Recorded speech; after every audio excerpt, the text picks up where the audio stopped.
What's up guys? In today's video I'm going to be installing these Powerflex motor mount bushings on my Focus ST.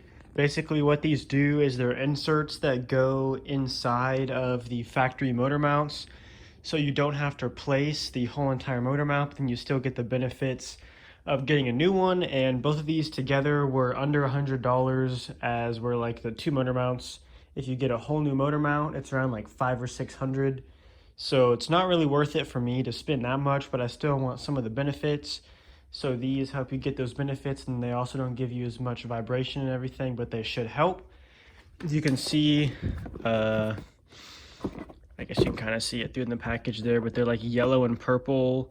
I don't know the exact, they're polyurethane bushings. They're kind of squishy. I've taken them out before, but they kind of just snap into the factory motor mount and keep it from moving a little bit like less than it would from the factory. So one of these goes right here on the passenger side motor mount, and then one goes underneath the battery tray on the transmission mount on the driver's side. So I'm going to start with the passenger side one because it is a little bit easier. And the first thing you want to do is get a jack underneath your car, and then put a wood block on the jack, and then lift up your engine just a little bit from the oil pan under there. You just want to be careful, make sure you have a wooden block on, just lift it up a little bit, and that's how you get it off. And we have to start with removing the coolant overflow reservoir. So you'll just take this here and pull it out and hold it like that. Once you move this though, you're going to have to plug it, because if you move the line, it's going to squeeze coolant out, and you don't want that. But then you'll see there's this clip here. You'll put a flathead in right there and pry it in, and then there's one in the back here, and then that's how you lift out this coolant reservoir, and then we will be able to get to the motor mount that is right there. So I ended up putting a screw in this just to hold it and keep it from spewing out coolant while I move stuff around, because whenever you move this hose, it'll shoot coolant out of that. And you can see that hole's open, so I just have it leaning here so it doesn't spill. And then the next step from there is you want to remove that bolt down in there, that bolt there, and then the 3 bolts that go onto the engine. And then you can get the motor mount out, and then we'll be ready to put in the insert. So you can see I removed those 2 bolts there and those 3 there, and then just lifted the engine a little bit to hold it up and allow me to slide the motor mount off. And now you can see the stock one here, and then here is the Powerflex bushing. This will simply just slide in there like that, and then you use these 2 purple pieces to snap it on and secure it on. So I'll do that off camera and then show you what it looks like. And then it also comes with this silicone bushing and assembly grease. So we'll go ahead and put that on there just because that's what it calls for. And then I'll show you what it looks like when it's all put back onto the factory motor mount. So here's what they look like when they're all snapped in. You can see it slid in that way, and it ends up fitting perfectly. And then you just snap these purple pieces on.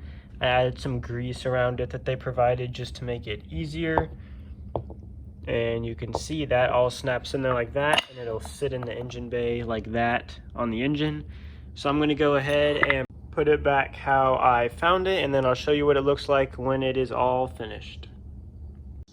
So you can see that's what it looks like when it's all finished. I don't have time to do the other one over there that goes under there for the transmission bushing today. So I'll go ahead and skip ahead to when I have time to do that. But I'm going to go ahead and just, start it and drive it around for a few days until I have enough time to do the next one. But it was a pretty easy install. This next one, it's not anything difficult. It'll just take a while because you got to take the battery box and everything out. But it should be a cost-effective mod to help you get a little bit more grip and eliminate wheel hop and torque steer. So I'm going to go ahead and skip ahead until I have time to do the transmission mount. Alright, so it is finally time to install the transmission side bushing. I've had this one in for about a week, and I just haven't had time to do it, but I finally found time to do it. And I've actually really liked this one. Actually made quite a bit of an improvement on its own, so I can't wait to see what this one does. It'll probably add a little bit more vibrations, but I think they'll probably break in a little bit and then eventually go away. But the passenger side motor mount actually helped a lot, so I'm excited to see how much this helps. So the first thing you want to do is you're going to have to remove part of your intake, and you're going to have to move the battery box and the battery box mount. So first thing you'll do is just take out your intake box, unplug that sensor, unplug that vacuum line, and then I'm just going to take it off from here and then kind of slide this over, and that'll give me enough room. Once I get the intake box out, I'll just take the battery box out.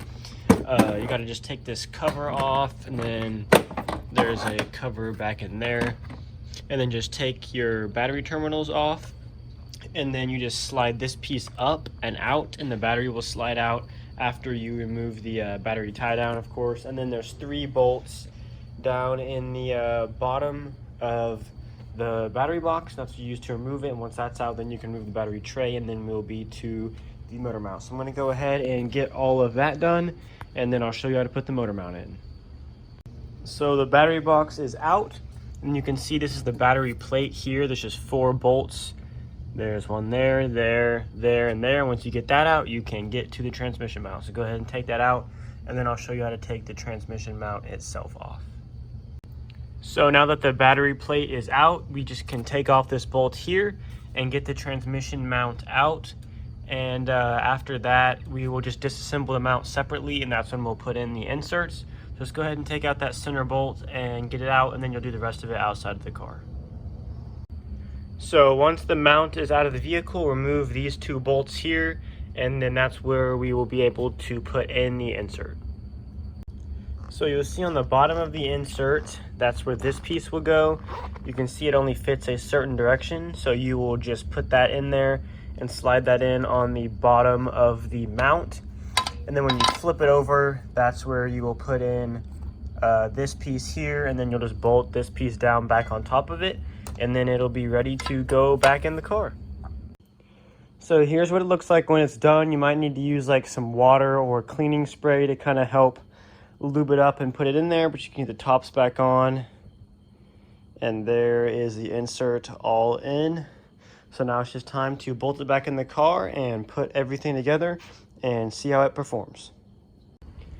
So also make sure that before you take it out, you have a spot where you can get a jack under it, because I just slid a jack through my tire there. And then you just have to lift the transmission a little bit to get the bolt in the right spot to put it in. And then I went ahead and put it in with an impact just lightly. And then I'm going to look up the Ford torque specs and go ahead and get that torqued to the right torque, just to make sure everything's all put together perfectly. And then I'm going to put the battery tray and battery cover all back on, and then get the car all put back together. But that's what it looks like when it is in the car, and it's almost done. So I'm going to go ahead and put it back together, and then we'll test it, and I'll go over how it feels. So both of the motor mounts are in, and I went and just test drove it, and it makes a huge difference. I think this has to be one of the best bang for your buck mods for Focus STs out there. It was about like $90 something for both of them, shipped to my door in a few days, and it would probably take 2 hours or less to install both of them at once. And it's actually not that hard to install either. It's like most people can do it. You wouldn't have to have like a shop do it or anything like that. And whenever you first start the car, it does, the vibrations are quite a bit stronger.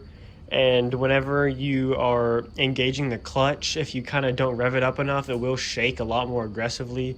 So kind of hear like a little bit more rattle in the interior, but if you actually just drive it normally and like don't rev it while the air conditioning's on, while it's just idling, even when the AC's on and it's idling, it's not actually that bad. It's not really, doesn't feel any different to me than it does with just the rear motor mount, because I also have a CPE stage 2 rear motor mount, and I also think these will break in a little bit and the vibes will go down a little bit. But they help a lot, like a ton. This is probably like the second biggest difference after just the rear motor mount, is like you get so much more grip from a launch in first and second gear. You get a ton more grip, a lot less wheel hop. I got it to wheel hop a little bit, but not that bad. And then I also didn't notice the torque steer like hardly at all. I don't really think there's any torque steer, and I did several pulls, like 3 or 4 pulls, and then a few dig launches too. And it does a ton better first gear. It'll still spin, but if you don't launch it high enough and don't keep the wheels spinning and screeching, it will just like grip up and then kind of bog down a little bit, which it's never done for me before. It usually just it'll just kind of spin, and then if you kind of give it a little bit more gas, it'll just keep spinning. But now it'll actually grip up a little bit in first gear, and then second gear, you can still spin second gear, but like if you just kind of let off for a split second and then floor it again, it'll grip up throughout all of second gear, and it pulls so much harder.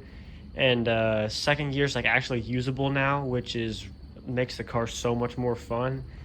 And I also like shifting, feels so much better. I feel it's easier to drive smoother. So like if you have a passenger in the car and you're wanting to drive smooth, I think it's easier to do that. It's easier to engage the clutch. It's easier to shift and make it really smooth. And there's like less vibration, and like you don't feel the engine shift every time that you don't feel it like move back and forth like that every time you shift. So I think this is definitely worth it. I would 100% recommend this. Tell your friends, come watch this video, learn how to install it. It is super easy and makes a huge difference. So please like and subscribe, and follow me on Instagram at Nickjoenap, just the same as my channel name. And I will see you in the next video.